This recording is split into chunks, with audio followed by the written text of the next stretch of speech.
ओम नमस्कार।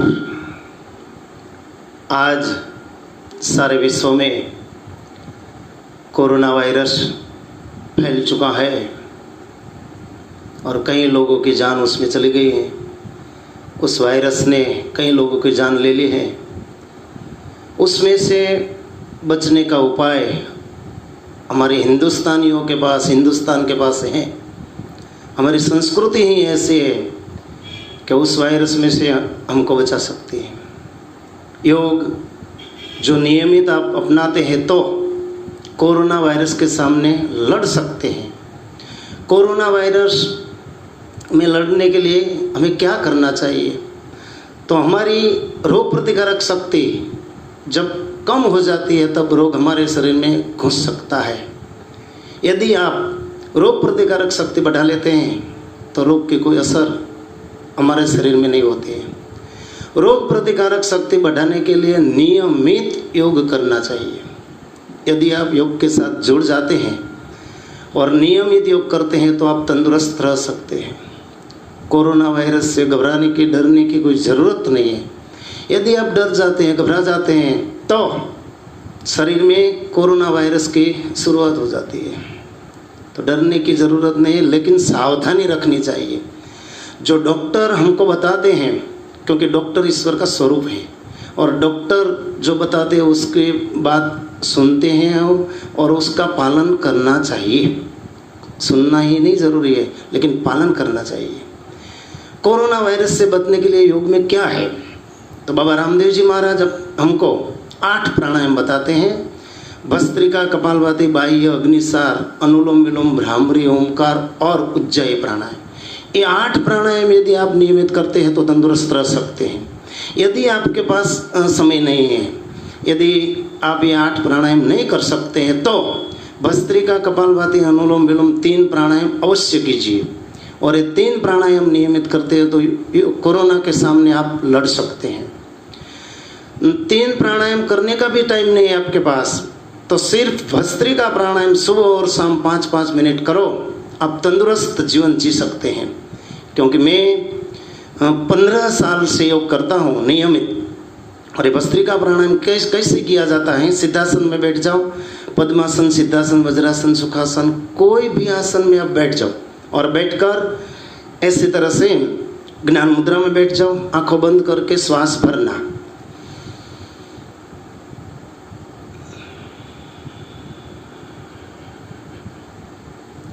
धीरे धीरे श्वास भरना, धीरे धीरे श्वास को छोड़ना। ये प्राणायाम 30 बार करना। श्वास भर के श्वास छोड़ते हैं तो एक भस्त्रिका होता है।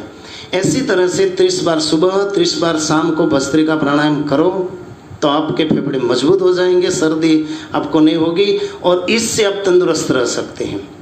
आज से 7 साल पहले मैंने एक सर्दी के पेशेंट है, उसको ये प्राणायाम बताया था और उसने शुरू कर दिया। और 7 साल के बाद मुझे मिला तो उसने बताया कि 7 साल में कभी भी मुझे सर्दी नहीं हुई है, कोई भी एलर्जी उसको नहीं हुई है। ये इसका प्रमाण है।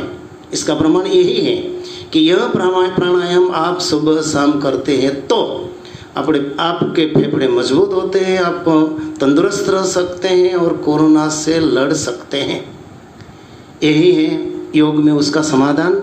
दूसरा कि यदि आपके पास आयुर्वेद है, हमारी संस्कृति में योग पहला, दूसरा आयुर्वेद अपनाते हैं तो आप कोरोना के सामने लड़ सकते हैं। सुबह शाम दूध में हल्दी मिला के पीना, सुबह और शाम को, रात को सोते समय दूध में हल्दी डालकर घुमा के पी लेना।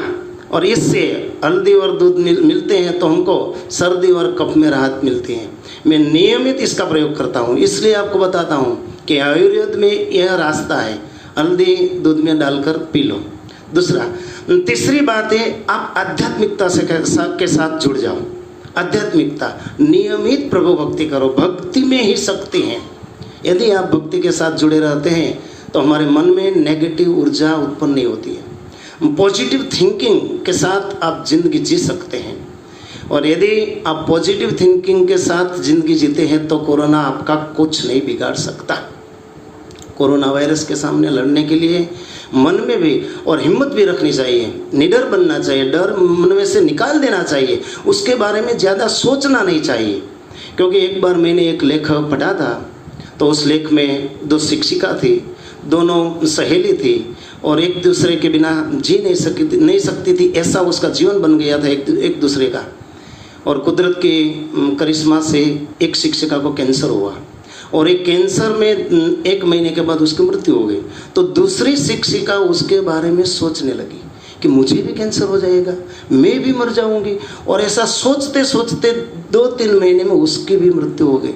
तो इसका कारण क्या है कि वो उसके बारे में सोचते रहने से। मेरी आपको विनंती है कि कोरोना के बारे में ज़्यादा सोचना नहीं, चौकस सावधानी रखना, सावधानी से ही आप इसमें से बच सकते हैं।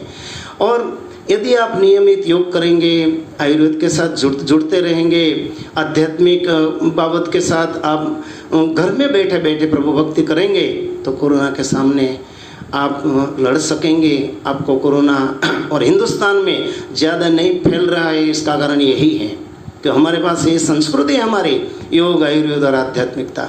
और आप सबको मेरी विनंती है कि आप इससे कोरोना के सामने लड़ने के लिए प्रयत्न करते रहें, कभी कोरोना के बारे में डरना नहीं।